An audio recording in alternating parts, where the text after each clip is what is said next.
ये आदमी अपनी दिव्य दृष्टि से छुपी हुई चीजों को देख सकता है। उसने प्याले के अंदर से ही नंबर को देख लिया और $10 का दांव लगाया। प्याला खोलने पर नंबर वही थे जो उसने देखे थे। लोगों को लगा वो भाग्यशाली है, पर ये सब उसकी दूरदर्शी आंखों का कमाल था। थोड़ी देर में उसने खूब सारा धन इकट्ठा कर लिया। जब कैसीनो बॉस को पता चला कि आदमी एक भी गेम नहीं हारा, तो वो उसके साथ खेलने के लिए आया। उसके बाद कैसीनो मालिक ने सभी को भगा दिया और आदमी को अगला दांव खेलने को कहा। आदमी ने उसकी बिल्कुल भी परवाह नहीं की और अपना सारा पैसा 3 छक्के पर लगा दिया। जब प्याला खुला तो बॉस के होश उड़ गए, क्योंकि इस बार भी आदमी जीत चुका था। उसने आदमी को पैसों से भरा बैग दिया, फिर एक और गेम खेलने के लिए कहा, लेकिन अब आदमी खेलने से मना कर देता है और वहाँ से जाने लगता है। लेकिन कैसीनो बॉस उसे रास्ते में रोक कर कहता है कि जिंदा लौटना चाहता है तो पैसे वापस कर। लेकिन आदमी पैसे वापस करने से मना कर देता है। तभी बॉस अपने गुंडों को उसे खत्म करने का इशारा करता है, लेकिन उसे आदमी की ताकत का अंदाजा नहीं था। वो एक ही सेकंड में सबको ढेर कर देता। नशे में धुत इस आदमी ने बियर की बोतल जलाशय में फेंक दी, पर किसे पता था कि एक सामान्य बोतल 100 साल पुराने बांध के टूटने का कारण बनेगी। दूसरी तरफ लोग खेतों में गेहूं की कटाई कर रहे थे। लड़का अपने माता पिता के लिए खाना लेकर आया, लेकिन उसने देखा कि माँ के सर के ऊपर लिखा था कि वो 3 बजे डूब जाएगी। ऐसा उसके पिता के सर पर भी लिखा था। वह खड़ा हुआ और असमंजस की दृष्टि से सभी की ओर देखने लगा। सबके सर पर वही लिखा था, 3 बजने ही वाले हैं, लेकिन ऐसी जगह सब लोग कैसे डूब सकते हैं। तभी उसे याद आया कि गांव से कुछ दूरी पर एक पुराना बांध है। वो समझ गया कि जरूर बांध टूटने वाला है, इसलिए उसने जल्दी से अपने माता पिता को उठाया और सभी को यहाँ से भाग जाने को कहा। लेकिन किसी ने उनकी बात पर विश्वास नहीं किया। ग्रामीणों ने कहा कि वो बांध बहुत मजबूत है, नहीं टूटेगा। जब किसी ने उसकी बात नहीं मानी तो उसने अपने माता पिता को ले जाना चाहा, पर उसके माता पिता को भी उसकी बातें बेतुकी लगी। दरअसल लड़का जब खाना लेकर आ रहा था, तब रास्ते में उसे एक आदमी दिखा जिसके सर के ऊपर लिखा था कि वो 2 बजे मर जाएगा। लड़के ने उसे ये बात बताई, पर उसने ध्यान नहीं दिया। पर ठीक 2 बजे वो एक सड़क दुर्घटना में मारा गया। इसी वजह से लड़के को लगता है कि ये सब लोग मरने वाले हैं। ने भी उसकी बात पर यकीन नहीं किया। तभी खेत का मालिक आकर सभी मजदूरों को डांट कर कहने लगा कि जल्दी से काम खत्म करो, नहीं तो मजदूरी काट लूंगा। पर लड़का उसे समझाता है कि बांध टूटने वाला है, इसीलिए हमें यहाँ से चले जाना चाहिए। पर गांव वालों ने और खेत मालिक ने उसे पागल समझा। तभी वहाँ डैम इंस्पेक्टर भी आ जाता है। लड़का कहता है कि मेरी बात पर यकीन नहीं है तो इंस्पेक्टर से पूछो। लेकिन इंस्पेक्टर कहता है कि बांध बहुत मजबूत है, कभी नहीं टूटेगा। पर अगले ही पल बांध टूट जाता है और सैलाब आ जाता है। अब लोगों को लड़के की बात पर यकीन हुआ, पर अब देर हो चुकी थी। उसके बाद सभी अपनी जान बचाने के लिए जंगल की तरफ भागते।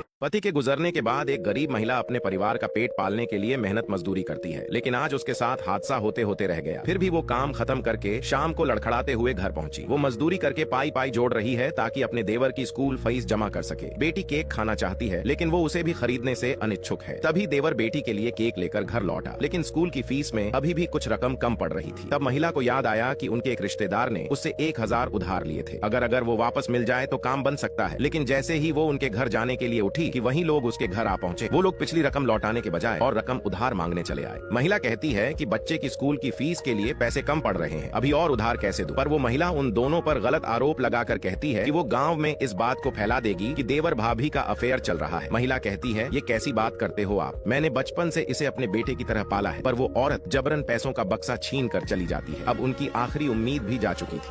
Like, comment, and subscribe.